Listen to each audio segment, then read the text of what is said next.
सोबत असेल जाणीव। रोखोक बातम्यांसाठी पाहत राहा जाणीव मराठी। होऊ दे जाणीव। लाईक करा, शेअर करा आणि सबस्क्राईब करा आपल्या हक्काचे चॅनल जाणीव मराठी।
वरच्या ह्याच्यामुळे घडलंय हो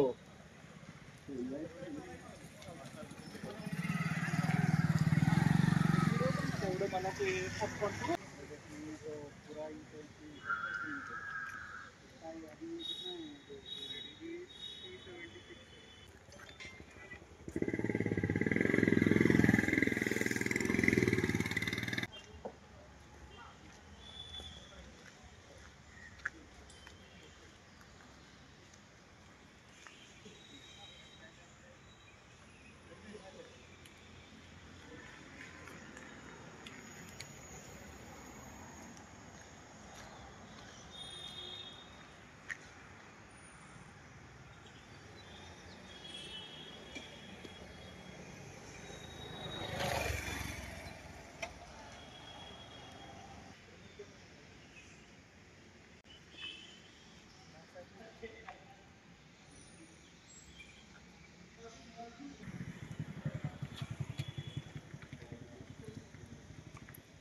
नगरपालिकेने प्रयत्न करून यांना एक कच्चं पुलाचं चांगलं बांधून द्यावं किंवा यांना पलीकडून वाट करून द्यावी। पलीकडून एक रस्ता आहे तो नवीन त्या डीपीद्वारे माझ्या माहितीद्वारे संतोष चव्हाण मराठी गेली 1-2 वर्ष पाठपुरावा करतो।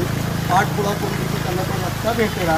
तो रस्ता नगरपालिकेने त्यांनी माझा मोरे साहेब नगर रत्नाकर येऊन गेले बरोबर नगर रत्नाकर मोरे साहेबांनी यावं त्यांनी तो डीपीचा रस्ता करून द्यावं। तो डीपीचा रस्ता जर करून दिला तर कमीत कमी इकडचा त्यांचा त्रास कमी आणि पलीकडून त्यांची वाहतूक चालू होईल। आता याच्यावरती काय असेल ते संतोष चव्हाण आणि अमृत चव्हाण यांच्या कुटुंबाला त्यांनी न्याय द्यावा नगरपालिकेत एवढं मी बोलतो बाकी काय बोलू शकत नाही। कारण पूरस्थितीला मी जास्तीत जास्त मदतीला येऊ शकतो। माझ्या हातात काय नाही। मी जास्तीत जास्त लोकांच्या दारात मदतीला येऊ शकतो लोकांना मदत करू शकतो पण माझ्या हातात एक काही नाही।